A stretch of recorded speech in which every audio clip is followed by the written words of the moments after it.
Yo, what's up guys? So today we are gonna see, what if, Naruto x Blackfire x Raven x Rose Wilson, part 2, hope you'll enjoy this video. So before we start please subscribe to our channel, and like this video. So let's get into the video. During the last 2 years Naruto had put Raven through the proverbial shredder. When she hasn't taken the allotted time to relax after training she's practicing her medical ninjutsu. With those seals he's put on her, her reserves had shot up from that of a mid to that of the Three Tails, due to how Naruto had placed the seals. Her stamina and strength had skyrocketed from low Anbu. Her chakra and demonic control had to his surprise follow to the height of the Three and Four Tails respectively. When he had found out her Yaokai had gone up to the point he had wanted early, he had to adjust her training regimen for the next 2 years. But it's safe to say that Naruto hasn't been spending those 2 years just overseeing her training. Oh no, not at all, he's been training his new which he decided to call the Transcendent Eye. And his demonic control he still can't use all his tails, but he can use 8 tails for the rest of his till the time he dies. He's immortal, with no problem. He would mainly do this during the time Raven would sleep so he wouldn't bother her. But let's get back to the present. Hey Naruto-kun. The ash-gray skinned beauty said, making him look over towards her. Over the 2 years they spent in the pocket dimension caused them to age a bit, making her go from 5'7" to a solid 6'0", though she was still shorter than him by a good 3 inches. She wore black Anbu-style pants with a skin-tight red muscle shirt that showed her impressive C-cup under a black flak jacket. Something wrong, Raven-chan? The now 6'3" youth asked, as he subconsciously looked her over. He too had grown more in the looks department, gaining an impressive 8-pack. His muscles were packed tightly, giving him the physique of an Olympic swimmer or runner. He, with the assistance of Raven, now made his hair go down to his upper back, with his hair tied in numerous amounts of braids. His face became more immaculate, as his eyes were narrowed and defined. He seemed to be fatigued. Is something wrong? She asked her boyfriend for 6-7 months. The two of them lost count of the months since time flows differently in that dimension. He grimaced, as he turned to see her scrutinizing eyes, as he said, I don't know what you're talking about. She didn't believe him in the slightest, and said right, and you sneaking out every night to train has nothing to do with it. He wondered how she knew when she answered, cause I've been following you every night I wake up without in bed. How did she know what I'm thinking? Don't tell me she can. Yes, I can read your mind now to answer the question. She countered, making him and the other mentally freak out at her being able to read his mind. He sighed and said, okay, so I've been trying to get my strength up to the point it was by the time the war started, but I can't hit that mark. Yet apparently since my body hasn't completely adjusted to my age. I was at least 16 when I got to that point mentally. I'm 26, physically 12. Meaning I got another 2 to 4 years physically to balance out my full power. As he looked her in the eye he could see the look that held a scrutinizing gaze soften into a concerned stare till she sighed, and wrapped her arms around him saying, you idiot. You can't force these things, you've got to let them flow naturally. If you're worried about that man, then don't worry. From what your mom told you, we've got another 8 years till I turn 18 to confront him. And by that time you and I will be strong enough to handle him. He sighed, knowing she was right, as his mother did tell him that they had 8 years to prepare, so there was no need to get bent out of shape. It was just that he couldn't stand the waiting. He knows Trigun's power has severely reduced thanks to Raven absorbing his demonic energy and making it her own. If he had to, again he sighed, as she held him in a protective embrace, as they were leaning against a tree near their home. He said, yes, you're right, Ray. Aren't I always? She said, looking up at him with a loving smile, making him smile in return. He pulled her into a kiss, mumbling into the kiss, cheeky minx, making her chuckle into the kiss. As they separated from the kiss they returned to their comfortable position, enjoying the fresh breeze coming from the trees around them, causing a gentle breeze to assault them. Naruto could tell something was on her mind, so he asked if there was something wrong with Ray. She shifted till her back was firmly pressed into his chest, as his hand combed through her hair. She said, simply thinking about the future is all. He raised an eyebrow, and said, what about the future? I mean, we are preparing to give the bastard the biggest ass kicking of his life. And aforementioned life. And everything ends groovy. She shifted till she was facing him with her legs at either side of his waist, bringing her face up close to his, and said, okay, first off, groovy, did you seriously just say that? And secondly, that's what I'm talking about. What happens after that? I know you're going to have more than one mate, and I'm fine with that, but I can't help but feel something would be incomplete after the bout with Trigun. He thought her words over, and found an honest truth to them after Trigun had been dealt with. What then keeps fighting evil? Save innocent lives.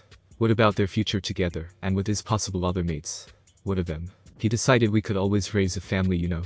That made her sit straight up, and stare him in the eye, and ask, what do you mean? Smiling he said, you know what I mean. After Trigun had been dealt with, you, me, and the others, once we find them, raise a family together, one big family. Kids, and hell up her too if you want, and the others want, so long as it isn't something ridiculous like a spider or anything related to the sea. I've had some bad experiences with those. I know I love you, and will always love you. She started to cry at that point, knowing he loved her.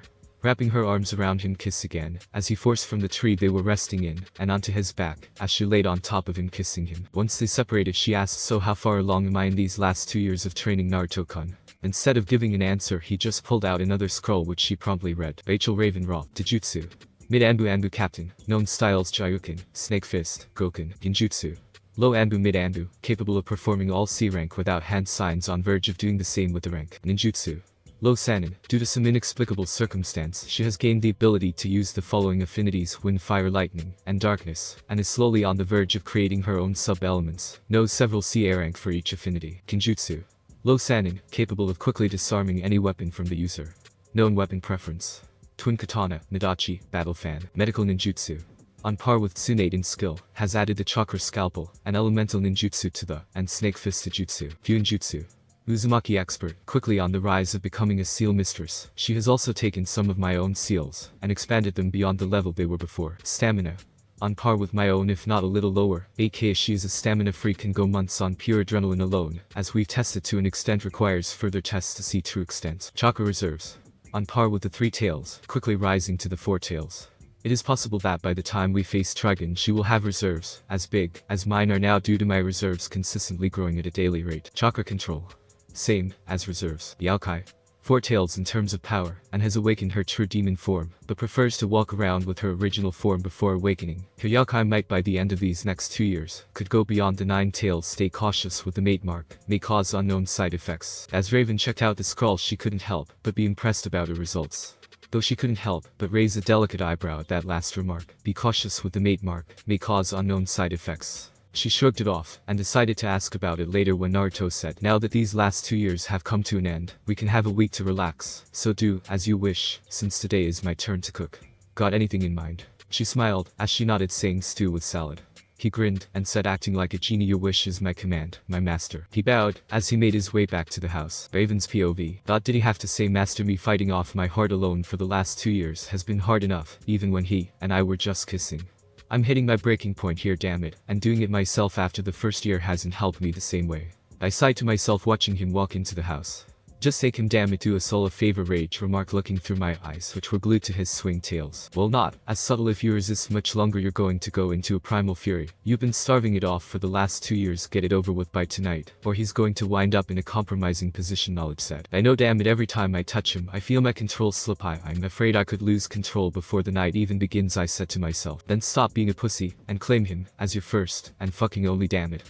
You don't make this any easier on us, you know, Ridge shouts out, making me growl in frustration. I know, damn it, stops pestering me, I thought. Not till you make your claim on that hot piece of wolf tail, damn it, don't make one of us take over, damn it.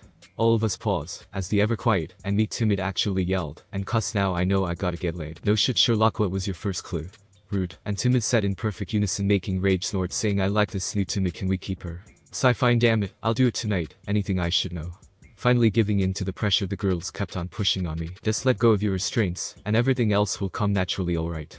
Happy said with a tone of concern in her overly chipper voice. I nodded, and said, fine, I will wait till tonight, and do it, okay? Will that make you all stop hounding me? That got me a resounding chorus of yeses. Grown great, now I'm hungry, wonder if he's finished dinner. Yet great, dinner's ready, come get washed up, and eat while it's hot. Again, I love that man, doesn't mean he doesn't have his quirks, but that makes me love him all the more now to get cleaned up for dinner. And tonight, snap, 9 trees broken, damn it. Time skip. After dinner, Raven POV. Naruto had turned in early, and was sleeping peacefully, and was on his back wearing a loose black t-shirt, and baggy gray sweepants, defenseless. I slapped myself, as I mentally assaulted myself, snap out of it. You can't take advantage of him in his sleep. He'll never trust you again, I said to myself, and damn, I can hit hard. It hurts, guess that's the good side to his training, or, as he calls it, his boot camp from hell. Just finished my shower, and go to sleep. Groan, what is this feeling? My body feels like I'm burning alive. I force myself to the wall, still burning alive, feeling the illusionary seal fade away, revealing my true form when a voice cut in, and said, if you won't take our destined mate, then I will sit back, and enjoy the ride. No, I said to myself, I can't force him to mate with me. He'll never see me the same way again. The voice interjected again, saying, oh sweetie, then you don't have much faith or love for him, then do you?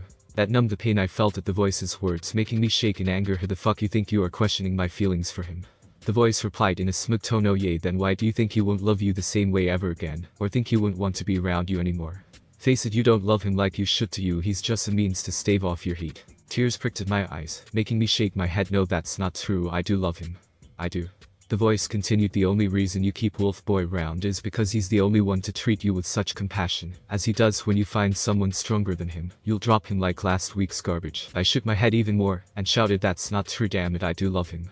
The voice paused at my shout, and for a few moments it remained silent till it reappeared, saying, then prove it, go in there, and claim him, as yours, and the ones who are destined to share him with you. But make note that if you ever second guess yourself, I'll take control, and leave you stuck in your head while I live the happy life we rightfully deserve, after living in that hellhole of a home. I felt its presence fade into the back of my mind, along with my form changing back to normal, but knew it was still there when I heard a knock on the door, making my heart stop. Hey, are you okay in there? I heard you scream, are you okay? I could feel the worry and concern flow off him from behind the door, making my heart race, bringing a fanged smile to my face. I simply sat through the door looking at the mirror. My violet eyes took a crimson glow with slits, as my form started to change again after the seal reappeared. Regular POV outside the bathroom. Yeah, I'm fine, Naruto-kun, just wait for me on the bed, I'll be out in a moment, make sure you stay awake. He heard her say through the door, making him nod, and say, unsure of the moment, as he replied, okay, just don't take too long. He did, as she said, and sat at the edge of the bed with an itch Paradise book, making him think at least there's some good that comes to reading these books. They stave off boredom, and since before Iro-Senin died, he had me be a beta reader, and fix the stories, making them be an equal balance of smut. An actual story, maybe I should resell these along with the old man's first story, make some money. He could still hear the shower run, as he waited for another 15 minutes till it stopped, making his ear twitch at the change in sound, while still focusing on the book when the bathroom door opened. The smell of jasmine and honey assaulted his senses, with his focus remaining on the book in his hands. He felt a damp pressure on his lap, when a brick red hand with sharp nails grabbed his book, and another cupped his chin, making him looking into the ruby red eyes of a red-skinned angel. The two fell back into the bed, basking in the warmth the other gave, as they laid under the sheets with his angel resting on his chest, as his tails wrapped themselves around them, creating a type of shield from the world. She did the same with her wings, creating a cocoon of fur and feathers. Raven looked up and said, as her eyes radiate warmth and happiness, I love you, Naruto, kissing where she placed his mark, which was in the form of a black crescent moon, making him groan, as he was still inside her, making him coom slightly, filling her, making her moan in satisfaction of being filled by her mate. Naruto brought her closer, as he kissed her, massaging her mark, which was a violet moon. As she moaned, he said, I love you too, my dark angel, see you in the morning. The next morning, man, talk about a wild night, she sure does go crazy when in heat, I like it. Just wish she chilled out with the claws, back hurts like hell, Naruto thought, as he started to wake up, feeling a slight pressure on his body. He looked down to see his mate laying on her side with her back towards him, as they spooned. He smirked, as he gently drew her closer, and sucked the spot between her shoulder blade and the collarbone, getting a silent moan in appreciation, while he fondled her breasts from behind. He was too preoccupied to notice a spaded tail slithering its way up and around their waist, tying them together till she said, after all that last night, and you're still eager? Naughty boy. He froze, knowing he was caught, so he said no, just relishing in the fact that I have an angel all for myself, though I think it would be good to get up with these marks. I don't know what might happen, so during training, I gotta figure out what to expect. She sighed, not wanting to leave this position, but smirked as she turned till she was on top of him, looking him dead in the eye, and said, please, can we stay in bed for a little longer? I want to stay with my Wolfie-con a little longer, he's so warm. He gave her a stern glare till she pulled the one card that makes any man crumble, the puppy eyes. He sighed, and said, fine, 15 minutes, and then it's time for training, K. She grinned, showing her sharp canines, thinking note to self, always use that, as trump card when alone. She laid her head down on his chest, ear on his heart, listening to it beat rhythmically with the rise and fall of his chest, as her hand traced the scar that looked like a puncture wound the size of a fist going through his chest. He smiled at the act, and brought his arms around her, and hugged her close, both slowly drifting to sleep. Content. Half hour later, my love feeling him against me like this, Raven thought, as she felt him take his hand through her long alabaster white hair, hearing the sounds of her emotions agree with her. Looking up, she sees him with his eyes closed, and asks, Naruto-kun, you awake? He opened an eye slightly, as he looked down with a smile, saying, yeah, I'm just enjoying the peace. I'm just thinking about something. She propped herself up so she could look him dead in the eye. Thinking about what? You can tell me. He pulled himself up so he was leaning against the headboard, bring her to him. Collecting his thoughts, he said, well, I'm thinking about Trigon. She remained silent, wondering what he could mean, till he voiced the answer to her unspoken question. I mean, with powerful entities or people, they have a group or cult of worshippers. What if someone is assisting in his reawakening? She thought on that hypothesis, and quickly came to the conclusion someone could be speeding up the process. He looked down, and had seen the look of realization cross her face, making him speak. I see you came up with the same answer I did. Someone out there on Earth is, or are trying to speed it up, but with you absorbing his power, and from what I feel from the mark at an accelerated rate, meaning it could take longer, from 8 years to maybe 10. He paused, collecting his thoughts. But even if that's the case, they need to be stopped. Even if he gets out now, he would still be strong enough to take over the world. So we have to speed up your training, which means we're going to kick up your training, and stay an additional year or two here. She could see the fact from his statement that she knows that even with all the training he's done for her, she still isn't at the strength necessary to stop him, till a thought occurred to her. In terms of tails, how many do he and I have now? He thought about it, and felt her energy, and remained silent after a moment before saying, before you were at 4 tails, and he was at 5, but now after our marks have been placed, I would say you now have 6 tails worth, and he would have 3, but you still lack the control over it, so you can only use 4 tails worth like before. So that means to maintain that control I've got to up my training, she said, summarizing his response, as she got a nod in agreement, as she paused before groaning. He asked what's wrong. Worried for her safety, hoping nothing's wrong. Grunting, she said in a strained voice, it feels like the base OFF of my spine is on fire.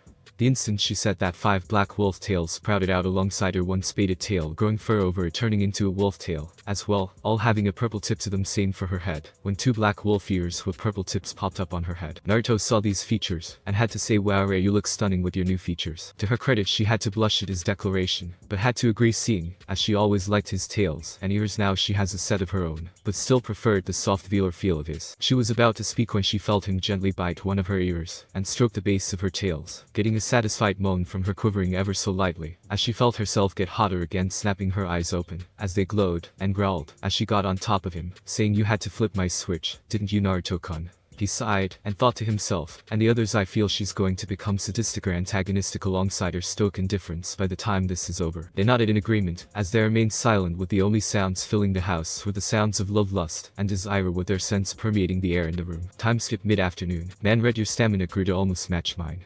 I fear what should happen when you grow your other tails, he said, as they walked out of the shower from their 4th round together of the day. She walked out huffing, as she unsteadily walked out of the room, looking up at him, still having her fuck silly look on her face, making him smirk, his eyes filled with mirth. As she's seen that look, she could only smirk, as she regained her balance, making her way towards the dresser that held her panties, and broad swing her hips with her tails, enhanced those motions, making him growl lustfully when she looked over her shoulder, lovingly getting a small smile from her. While they were changing, he heard her groan in disapproval, causing him to turn at an interesting sight, Draven messing with her pants due to her tails, preventing her from pulling them up all the way, unlike when she had her original tail, making him snort, saying, Rei, you know you can just use your Yaokai to dismiss the tails, and bring them out when you want to, right? She huffed indignantly, as she muttered.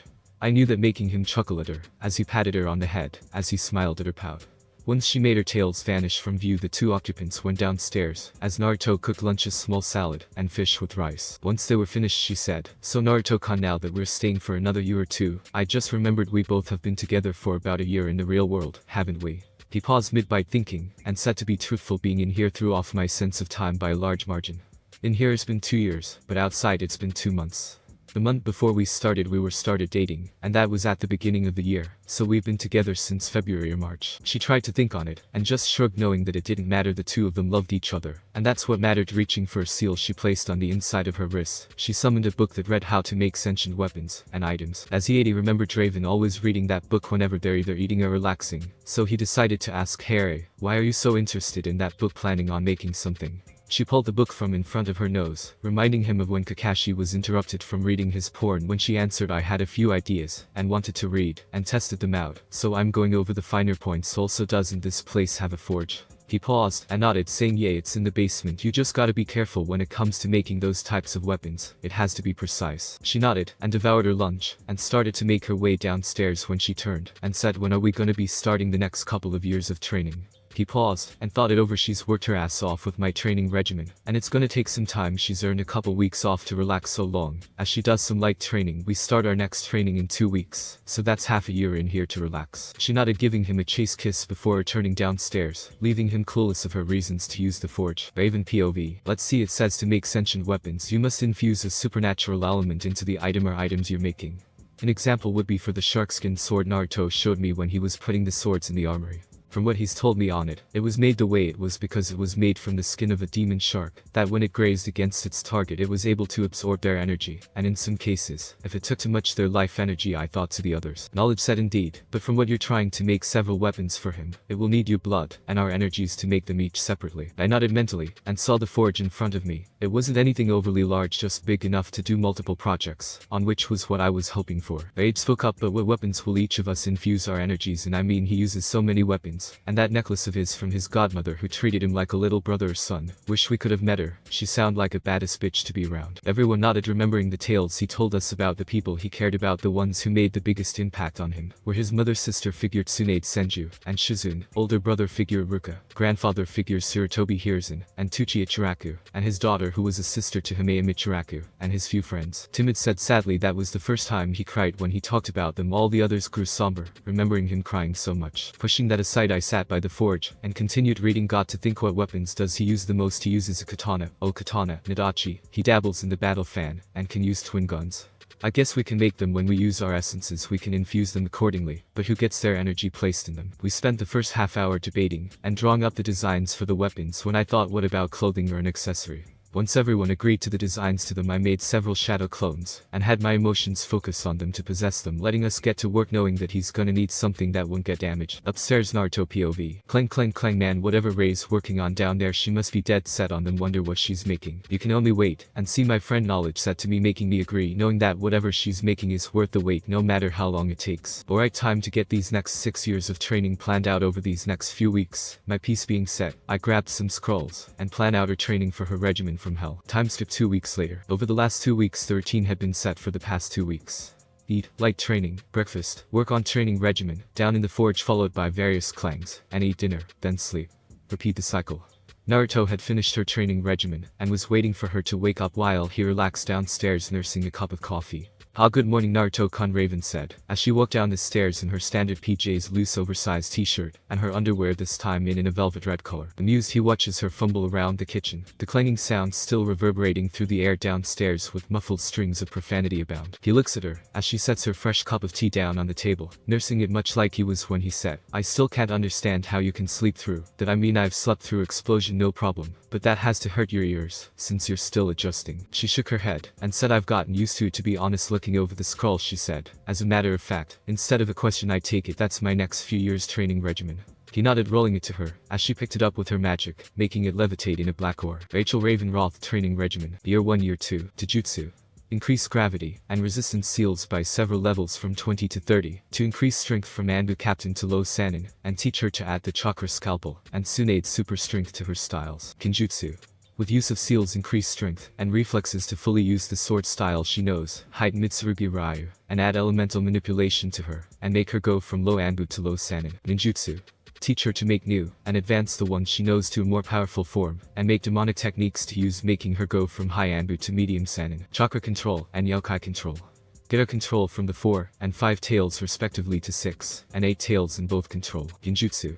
Much like a ninjutsu, teach her how to make of her own, and through the use of her Yokai to make more effective and dangerous. Medical ninjutsu. She's long since improved in medicine, and through practice can perform drastic surgeries in record time, and is improving the use of creating poisons, and of various kinds, and add those to her thrown weapons. Fuinjutsu.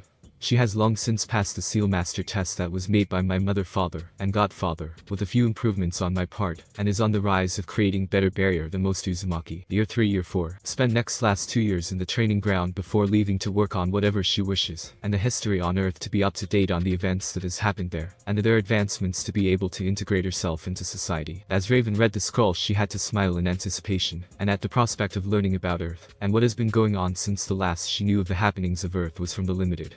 And what information the monks had gone back to, as far as the segregation of African Americans. It would be good to know more about Earth and their laws. Eager to start her training, she said, oozing with excitement. When we started, I can't wait to get started. Chuckling, he brought out more training gear and historical textbooks from Earth, making her ask, where did you get those books from, Naruto-kun?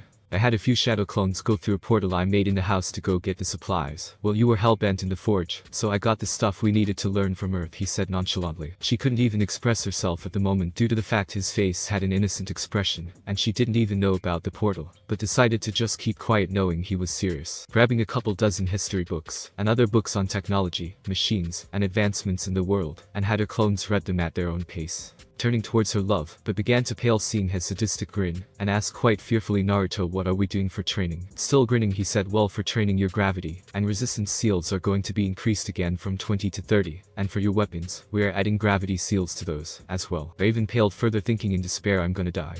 The only thing that her clones did were not in agreement with her statement, further increasing her fears, much to Naruto's enjoyment. As much as I enjoy seeing you scare yourself into thinking you are going to die. I think it's time we got started right.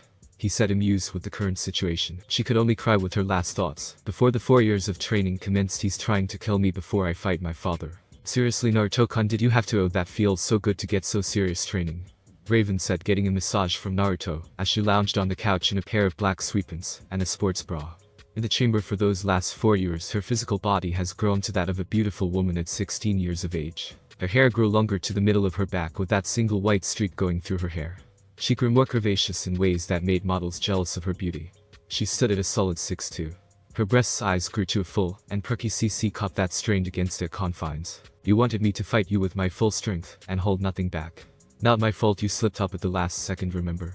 The now 6'5" Naruto said, wearing a pair of sweats with a muscle shirt that acted as a second skin sitting on her calf as he massaged her body in its entirety. Over the 4 years in the chamber teaching Raven, he had mastered the abilities of his new, which he had dubbed the Kamagen, or the God's Eye, as the Sharingan and Rinnegan fused together, completely making the new that supersedes all those before it. Groaning out of either pleasure, as he massaged her hips or annoyance at his retort, he didn't know, but she said that may be true. But I didn't think you'd hit me with a full-scale Bijidama. I mean, seriously, that was ridiculous. I was lucky I got that barrier spell up in time. True, but what are you gonna do real home, he said nonchalantly, still massaging her inner thigh, getting another deep moan from the goddess underneath him, till she flipped their position, putting him on his back, and laid flat on his chest, sighing when Naruto's hand started to massage her scalp like he always did, getting her behind the ear, getting a content purr from the woman snuggling closer into his chest, trying to get a better hearing of his heart. She said, what do you want to do today, since tomorrow is the last day we can spend together for who knows how long? Wrapping his arms around her slim waist, he said, I just want to stay here with you, since I won't see you for some time. Giving a barely noticeable smile, she said, same here Narukoi, I love you. Smiling, he kissed her forehead, saying before passing in a comfortable silence with only their heartbeats echoing through the room, I love you too. Sighing, she said, I don't want to leave you for so long, Narukon. With a frown, he put his hand under her chin, making their eyes lock. He said, I know you don't want to, neither do I, but I gotta find Trigun's groupies and terminate them.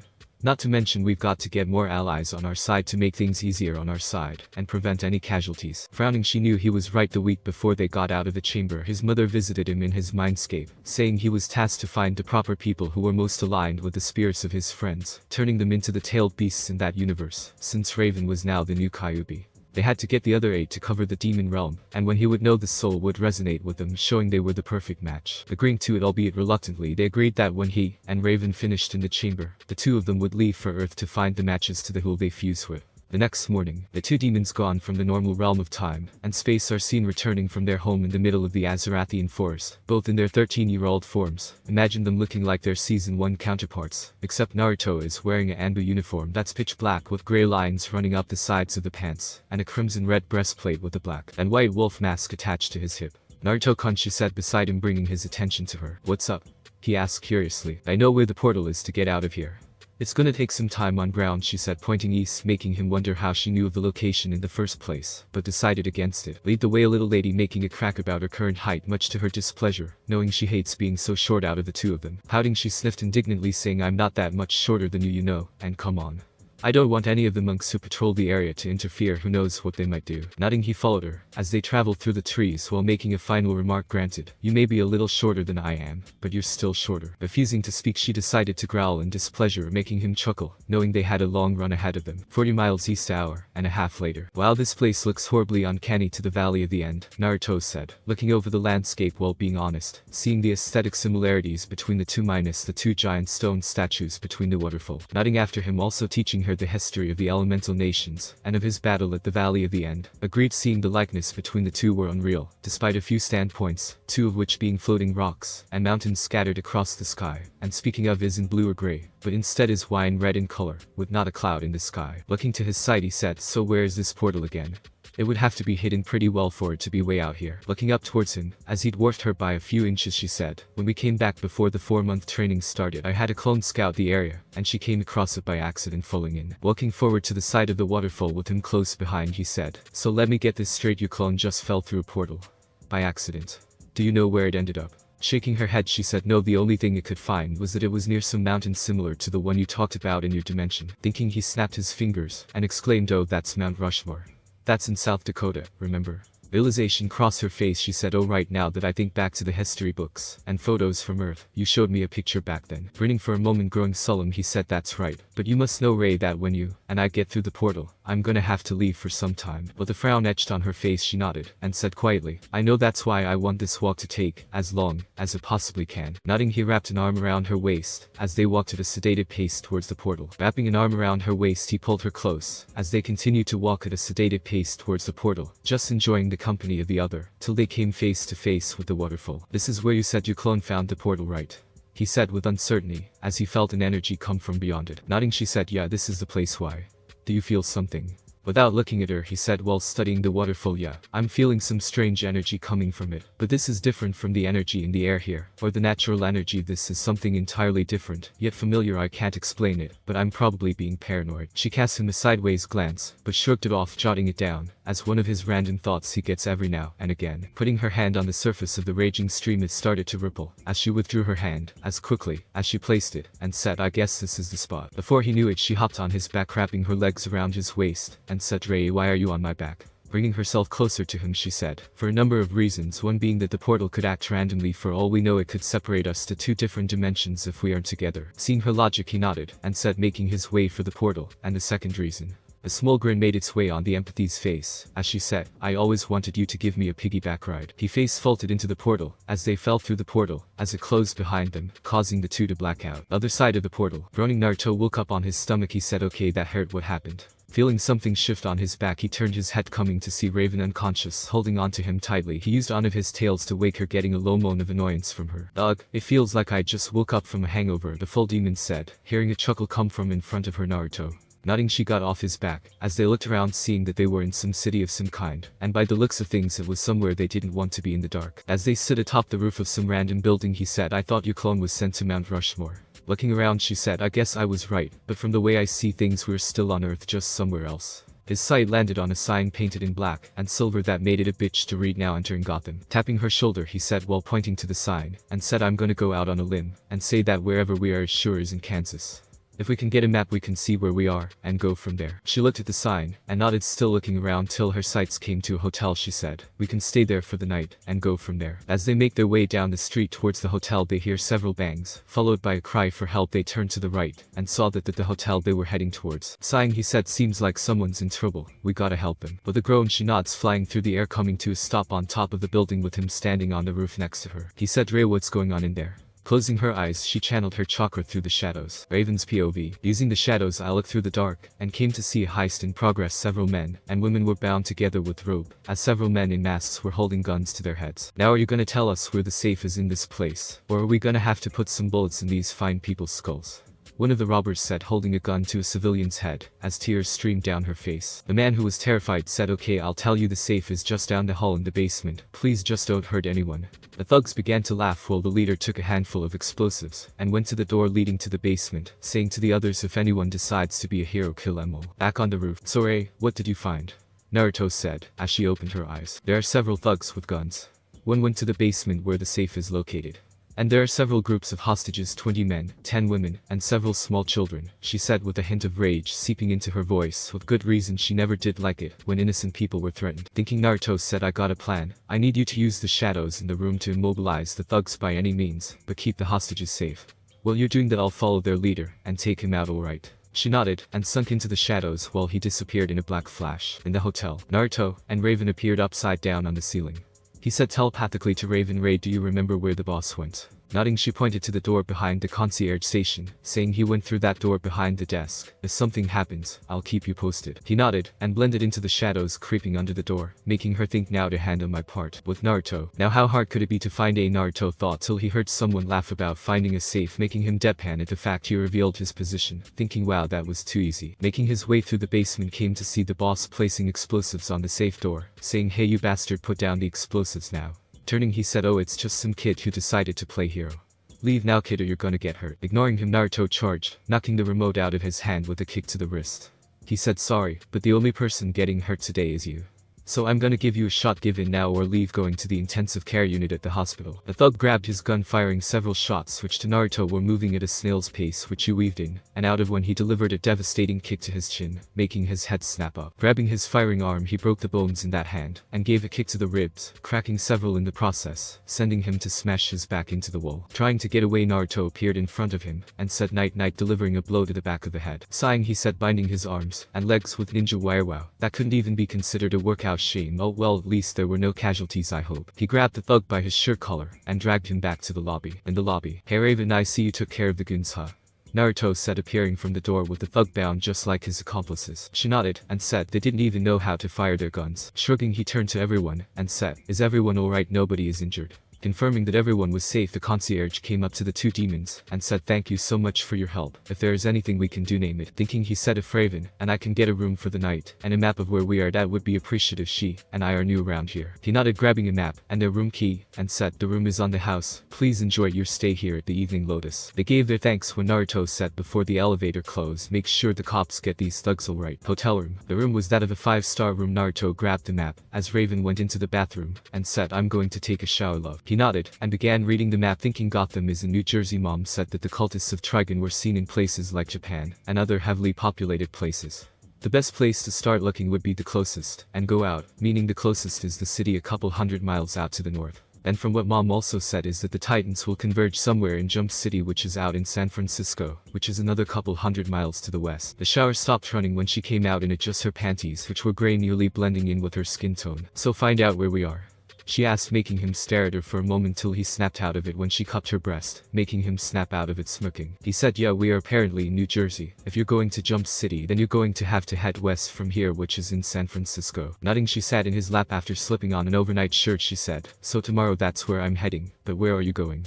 Pointing out several spots he marked on the map, he said, "There are several cults for your bastard father, one of which is just a couple hundred miles to the north in Montreal." Although she didn't like being so far away from him, she had to understand the situation. She said, "Alright, but let's get to sleep so we can be prepared, okay?" Nodding, she got up and said, "First make sure you take a shower, okay?" With an eyebrow raise, he complied and went to the shower, getting the filth off of him from the events that transpired, coming back out some time later to see Raven naked, saying, "But before we go to bed, I want to have a great memory of you, since I won't see you for who knows how long." Smirking, he joined her in the bed with the room filled with moans and screams of pleasure for the entire night. Outside Gotham City, both Naruto and Raven stood outside Gotham giving their goodbyes till they met back up in the future, when she handed him a scroll that went up to his kneecap. When he asked what was inside, she said, "You're going to have to find out. Also, I made you this," pulling out a necklace that looked similar to the one Tsunade had given him, except it was ruby red, and a trench coat that was a royal blue in color. Imagine Virgil's from the new Virgil's trench coat from DMC. He smiled, putting the necklace around his neck with Tsunade's next to it, and placed his new jacket on. She pulled out a necklace similar to his, except hers was blue. She said, "When you're near they will pulse, alerting us. The stronger the pulse, the closer we are. I'll miss you, Naruto. Make sure you finish as soon as you can." Nodding, he leaned into a kiss and said, "Of course." Looking away, she said over her shoulder, "And make sure you find more mates," making him fall on his face. He shook his head, thinking, "She's becoming like my mother." As she disappeared over the horizon in a flock of ravens, he made his way north, thinking these next few years are gonna be something. Oh well, at least I get to do some killing. Man, how long does it take for a couple of thieves to hit a museum? I could have gone in, taken the damn thing, and walked away by now. Naruto thought, as he laid flat on a support beam looking over an impressively large set of jewelry that looked like they could go for a good price given the proper buyer. He thought, "I do know this much, whoever buys these gems from the thieves will be set for life. I just hope I can find the people who are connected to the Biju's souls start to appear." It's been months, and no. Before he could finish, he felt a pulse come from two of the souls, followed by a faint screeching sound, drawing his attention towards the window he was seated above, thinking with a grin, "Huh, speak of the devils. And it's the 8 tails, and the 2 tails. 2 of the Kumos are reacting. Guess I will have to watch these 2 works. But that doesn't mean I can't have any fun." Out from the window came 2 girls, both beautiful in his opinion. The first was a messier brunette, judging by the looks of it, standing slightly shorter than him. She was wearing a green short battle kimono with gold accents, and under that was a short black bodysuit that came as low as her upper thigh, and stockings. To complete the outfit was a Cheshire Cat Anbu-styled mask, and a chocolate on her back. The other girl was slightly taller than her. She had her long silver hair that flowed under her mask, that had a single eye hole on the black side of the mask, leaving her soft blue eye to show on the orange side. She wore a tight black body armor that had orange accents on the gloves, boots, and belt. On her back were 2 twin katana. Looking them over, he thought, apparently these 2 are reacting to them. But I guess I will have to find out by confronting them. with the girls. Come on Cheshire, the sooner we get these gems the more money we can get, the taller one of the two said, as she hopped down to the floor below. I'll come on Ravager, it's not like anyone is suspecting us or anything, the now identified Cheshire said, as she joined her friend Ravager on the floor. Don't say that, you know saying things like that are bound to bite you in the, she said, but was cut off from above. Ass. Yes, it will be Nico-chan. You should listen to Jin-chan, a voice rang out from the museum, causing the two of them to be put on their guard. Is there, show yourself. Ravager said, reaching for her twin katana, only to get a chuckle in response, when a glint of light was seen on her right, causing her to deflect it, making an odd tri-pointed kunai to embed itself on the floor. The voice spoke again. Now that's not nice, Jin-chan, and here I was trying to be nice. And possibly work out a partnership, unaware of a presence prodding their mind. With Naruto, now let's see what's on their minds. Rose Wilson, age 14. Blood type O positive. Daughter of Slade Wilson, outgunning for her father because he's responsible for her mother's death and the loss of her eye. Father of the Year goes to him. Known abilities: enhanced stamina, reflexes, and strength from a serum that her father used on himself, which has caused her to go into a bout of insanity, and caused her to gouge out her eye though he knew the risks he forcefully injected into herself. Has use of a precognitive sense, allowing her to see into the immediate future, letting her react. Has use of adrenaline drugs that increases the senses, letting her see into her own immediate future for a brief moment, and boosts her abilities. The more she uses this drug, her metabolism starts to become more unstable.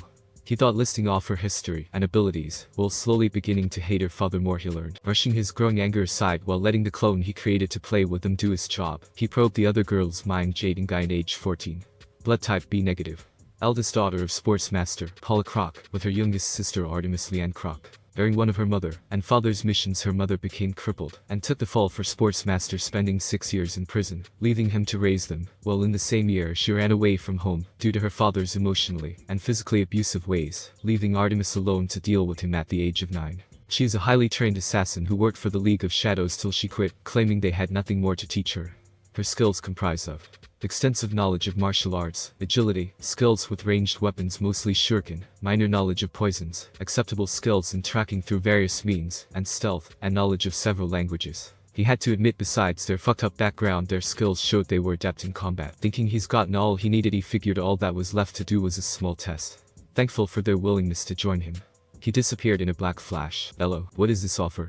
Rose asked, her sense telling her to stay on guard. When she heard the wind distort, she grabbed her friend, and both rolled across the floor, dodging a head cut from a long black katana with 3 protrusions on the bladed end near the tip with a long chain. The two girls looked him over, and had to admit the clothing he wore made them think he was mysterious, yet attractive to them. He wore black pants that went into his sandals that went up to his shin. On his hips he wore a red cloth with a grey rope belt that held 2 sheaths, one holding an O-katana, and the second being some kind of chokin. He wore a tight black sleeveless turtleneck with an armored chest plate that was blood red, and on his arms were opera-like gloves with no fingers on them. On his face he wore a black wolf mask with sharp white teeth and lining around the eyes. He easily stood a little taller than Rose in their opinion. His eyes, from what they saw, were slightly darker than his sclera with a red lining. His hair was silver grey that went to his calf in a single braid with a large black bead holding it together. On his back was a large sword that looked like it was a bandaged butcher knife. He picked up the tri-pronged kunai and placed it back in its holster on his hip. Walking forward slightly, he said, if you want to know my offer, then you have till. He was cut off from Rose, who said, sorry, I don't know what you're saying, scratching her cheek in embarrassment, making him and Jade face fold. He muttered in Japanese again and said, and there goes the mysterious baddest moment. She turned to Jade and asked her, do you know what he's saying, Cheshire? Because I got nothing. She sighed, saying, sooner or later you have to learn a new language that requires more than can I get more fries, you know that. Walking forward, she said, hello, I must apologize, but my friend doesn't understand Japanese. Do you think I could act as a translator? He nodded, as she gave Rose the thumbs up. He picked up where he left off, saying, as I was saying, if you want to know my offer, you must pass a little test I'm going to give. She turned to her friend and translated, he said that for us to know of his offer, he said we had to pass his test he's going to give. Raising an eyebrow, she said, could you ask him what this test is? Giving a slight cough, she said, she wishes to know what this test will consist of. Pulling out a pair of dented bells and a small alarm clock, he said, your test is a simple one. You must get a bell from me before the alarm on this clock goes off at 1 AM, meaning you have 2 hours to get them from me. The one who doesn't get a bell will stay to be captured by the police. That has a similar alarm that will go off with a note saying there is a break-in here. She stumbled back, making Rose look at her in expense, knowing that whatever he said couldn't have been good, but asked what did he say. Regaining her composure, she said, the test is simple. We must get one of those 2 bells from him at 1 AM, giving us 2 hours. The one who doesn't get a bell will be forced to stay when the alarm goes off, taking the blame when the cops come for the one who doesn't get the bell. She hated her luck and said fine, but tell him if we win he has to tell us about this offer he's talking about. Translating what she said he nodded, telling her she's got a deal. He turns on the clock and got into the universal stance for let's go, while tying the bells to his hip. The two girls charged at him as Cheshire threw shuriken at him at low speeds, making him think not bad. Her skills in marksmanship is as good as I thought, but with my eyes she could be faster. Catching them, he was about to say something when the shuriken exploded in a burst of light, disorienting him, causing him to go blind temporarily, and duck from an overhead kick from Rose, making him think not bad, they know about teamwork at least. Now to see how they handle a little ninja action. He grabbed her outstretched leg and tossed her into Jade, who was coming up from behind, as he grabbed a smoke pellet, making several shadow clones. The two girls got up and saw that the one wolf masked man turned into 20, making them think this isn't going to be as easy as we thought. They charged at the girls, separating them, making the two girls to pull out their swords, and clashed with them, making him look on from his hiding spot. They have skill in fighting against crowds, that's good, and they have 20 minutes left, they better step it up. The last of the clones were dispelled, making the two girls nearly collapse with their hands on their knees. When they saw the bells laying on the floor, he thought with a grin, dear lord, don't tell me they're going to fall for this. To his enjoyment they did. They reached for the bells only for ninja wire to wrap around their legs, causing them to suspend in midair, making him cackle in his mind, while appreciating the show of Ravager's and Cheshire's clothing, as her bodysuit only came up to mid-thigh, giving him a perfect view of her shapely rear, while Ravager's gave a form perfectly to her body. He chuckled to himself, pulling out a notebook and pencil, and started to write, giggling slightly, making himself think, I admit I am a pervert, but my books have more class than pervy sages' books. But they're wearing skin-tight clothing, they can't expect this to not happen. Putting the book away, he saw they had cut themselves down, much to his displeasure, and jumped down with them when the bell rang. He said, it seems like I win. They both turned to him with shock etched onto their faces when he said, but you passed the true test. The silver-haired girl turned to her friend with a look that demanded translations, which she did, and asked, how did we fail, but win? He smiled and said in English, much to their shock and his enjoyment, you failed to get my bells, but you passed my moral test. They raised an eyebrow, meaning for him to continue. The moral test was to work together. You acted as one well-oiled machine and stuck together, not letting one outdo the other. You acted as a team and trusted one another as well. My old man had a saying that he passed to his student who passed it to me, and that's those who abandon a mission are trash, but those who abandon their teammates and friends are lower. You work together and stuck by each other's side, and for that you pass. The first to get out of her shock was Rose, who shouted out, you know English? He nodded with a nice smile, saying, you bet your sweet bippy I do. Now follow me, let's go to my place, and I can tell you everything there. They nodded, albeit hesitantly, when he put his hand on their shoulders, letting them vanish in a black flash. The Naruto's home. So let me see if we're following you correctly, Rose stated, as she put on a pair of shorts with her tank top, sitting on the couch with Jade sitting next to her wearing sweat shorts and a sports bra, showing that they were both in the high B cup. While Naruto was sitting across from them wearing his clothes from earlier. You're from another dimension, where you fought in a war against a man who wanted ultimate power to rule the world by controlling everyone through subjugation, using a massive demon, which was the combined energies of its original 9 pieces, that had the form of massive demons, Jade said. Picking up where she left off, he nodded. And in that dimension you and 8 other people were picked or forced to have them sealed inside of you, as a means of having weapons against other villages. And you're the son of a goddess, Rose said, skeptical, getting another nod. Once you won the war against this megalomaniac, you absorbed the demon, and the demon you held to become the new 10 Tails, where you became a full demon god, where your mother came to you and sent you here to counteract some threat to not just this world, but other worlds included. Jade said, slowly buying this, but still remained defensive. And your mom sent you to the person this affects the most to ensure she would become strong enough to fight him. But you two ended up together, but she and your mom want you to have multiple mates due to your demonic holy lineage, and to find people who are compatible to the souls of the demons from your world, to ensure added muscle policy, Rose said, with both of them blushing, getting a nice smile as an answer. Yup, that's about it. And you're both 2 of the 8 reacting to the demon's souls too, he said, letting them understand. Rose got up and said, what does all of this give us anyway? Thinking, he said, increased speed, stamina, reflexes, sight, smell, strength, flexibility, control over certain elements to use at your disposal. And the more tails you have, the stronger you are. Increased muscle bone density and mass. And I can say this, the 1 Tails alone is strong enough to put Superman out for the count. That got them wide-eyed. When Jade regained her composure, she said, this whole mate thing, how does it work? Hypothetically, of course. Smirking under his mask, he said, hypothetically speaking, it would act as a marriage in all senses, but in animalistic terms. You are loyal to your mate, and your mate solely. You can look at other men or women, but you know you will always belong to your mate. You have a mental tracking device in your head letting you know where the other is at all times, and are extremely defensive of what is theirs. What do you mean by that?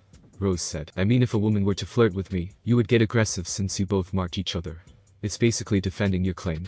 The woman that isn't in your mate's harem, though I prefer the term extended family, are considered outsiders, where if they mess with your mate is being hit on by someone you don't recognize by the mark, you will go as far as to brutally maim that person to get your point across, he said when the doorbell rang, making him get up while they heard the door close. He came back with 4 large pizzas and 2 large 2-liters of pop setting on the table. He said looking over his shoulder, you girls go ahead and eat, I'm going to go ahead and get washed up, I'll be back in a moment. They watched him make his way to the room upstairs and heard the shower go, letting the 2 girls look around the living room, coming to view the photo above the mantel. Rose said she looks beautiful, I wonder who they are. Nodding, Jade grabbed a small group of photos, all including a small blonde boy of various ages, making her say, oh Rose, look at this little cutie. He's simply adorable. She nodded and said that I see who he gets his looks from, but what's with the orange? I mean, I wear it, but that's too much. The voice behind them said, yeah, that was mainly a mask I wore back when I was a child. Came in handy in combat situations. They turned around quickly, only to blush harder seeing the man behind the mask with 3 whisker marks on both cheeks, wearing blood red sweatpants and a tight gray sleeveless muscle shirt. He smirked, saying, I know I look like a good girl, but if you want to be my mates, we gotta go on a couple of dates first. So any other questions? Watching him plop down on his spot, he put his feet on the table, showing he had claws on his feet and hands. They nodded as Rose sat down with her accomplice in their respective spots and asked, what else does the who-mate demon thing involve? Tilting his head to the side, he thought for a moment and said, well, increased healing rate that is near instantaneous. Immortal in every sense unless you don't wish to be. Any children you have and their mates will as well when they mark them. When involving anything else, with Raven being the first woman I marked, she is considered the alpha female in the harem, meaning she is pretty much my second in command. Everything else will have to be a trial and error while I train you 2 to master your powers. He ate a couple slices and said, you're free to choose, but before he could continue, Rose cut him off with a kiss, making him go wide-eyed before returning it with Jade following close behind her, both sitting on one of his legs, to where he could see their eye colors better. Jade had beautiful gray eyes that held cunning yet a mischievous spark in them like a cat. Rose was a soft blue, while her other eye was covered by a silver eye patch. They smiled and grabbed his hands, putting one on each of their hips. The Kunoichi said, we're sure we want to go through with this. We don't mind sharing you with a couple more girls. Just so long as you treat each of us fairly, we have no complaints. He smiled and summoned the 2 orbs, one a phantom blue with black wisps, while the other was a brick brown with electrical discharge, which flew from his hands and into the 2 girls. The blue orb phased through Jade, enveloping her in a blue and black flaming aura, while Rose was surrounded by brick brown flame with electricity sparking around her. When the 2 flames dissipated, his jaw dropped. Rose grew to be equal to him in height. Her muscles were more defined, but still like a muscle builder, but had the physical build of a runner gymnast. She was thin with packed muscle. Her legs were creamy and long, her proportions spread out even more, her hips widened while her waist narrowed, giving her an hourglass figure. Her bust size grew from a B to a low perky DD that was straining in her tank top. Her eye also grew back, giving her 2 sharp blue silted eyes. Her hair was now black with platinum blonde streaks, her lips were plump, and she had 0 imperfection body-wise. On her head were 2 wolf ears, and at her spine jutting from her pants were 8 black wolf tails with platinum blonde streaks. Jade was equally attractive. She was still the shortest of the 3, but had the same physical features like Rose, from the muscles to her figure. Her bust was a low D that was fighting its way out of her sports bra. Her hair was still brunette, but had azure blue highlights. And her eyes were now heterochromatic, one gray with the other being a teal green with reptilian slits for both of her eyes. Atop her head were a pair of cat ears, and out at the top of her sweat shorts were 2 cat tails matching her hair color. As they laid their eyes on him, all he saw in their eyes was unrestrained lust and love, making him smile, while their own were that of a predatory nature, before dragging him into their bedroom, not coming out for the night. As he thought, why do I feel this is going to happen quite often? The next morning, groaning, he awoke to feel a pressure on his chest, seeing Jade and Rose lying on top of him sleeping away, making him smile while feeling them nuzzle into him. He made a shadow clone and replaced himself with him, and began to cook breakfast, knowing that their metabolism will have increased, so he made a lot of food. When he heard them shuffle into the kitchen groaning, he said, good morning girls, enjoy yourselves last night. When the 2 girls blushed, making him chuckle. Seeing as they were eyeing their plates, he said, eat up girls, because there's something I gotta tell clear with you 2. He sat there staring at them as they cleaned their plates in a matter of moments before recovering, and said, now that you 2 have something in your stomach, I want to run down your training regimen for the 2 of you. Rose said, unsure of what he meant, what is this training regimen, Wolfie? With Jade wondering the same thing. Drinking a cup of coffee, he said, with your new abilities, you 2 need to be properly trained to handle them.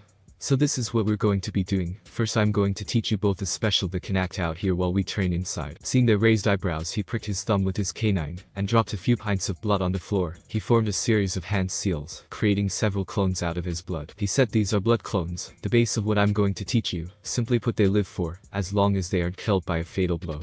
The one that will be used out here will also transfer the memories they experience to you when you dispel them, much like the technique you will use in training. That got them interested, as Jade asked, so what will this training entail? He gave a dark grin, and said, for this training, I'm going to place special seals on you 2 that will take your weight, and times that by Earth's gravity, and multiply that by 2, then when your body adjusts it will increase to 3 times that, and so on. Another seal I will put on you is a resistance seal that will make it more difficult to move. These seals will make moving difficult, but when you remove them they will improve your stamina, strength, and speed. This will be the permanent factor of training. They blanched, and continued to listen. As he said, the actual training will involve training you in your demonic energy, drawing energy from nature, and use of your elemental affinities. Once you have a grasp on your chakra control, which is what the shadow clones will work on. Then training in more weapons, your accuracy, your knowledge in poisons, and lastly knowledge in different languages rose. I'm talking about you. She looked sheepish while trying to ignore Jade's mirthful gaze, much to his enjoyment. He clapped his hands, and said, alright, now to know what the clones out here will be doing.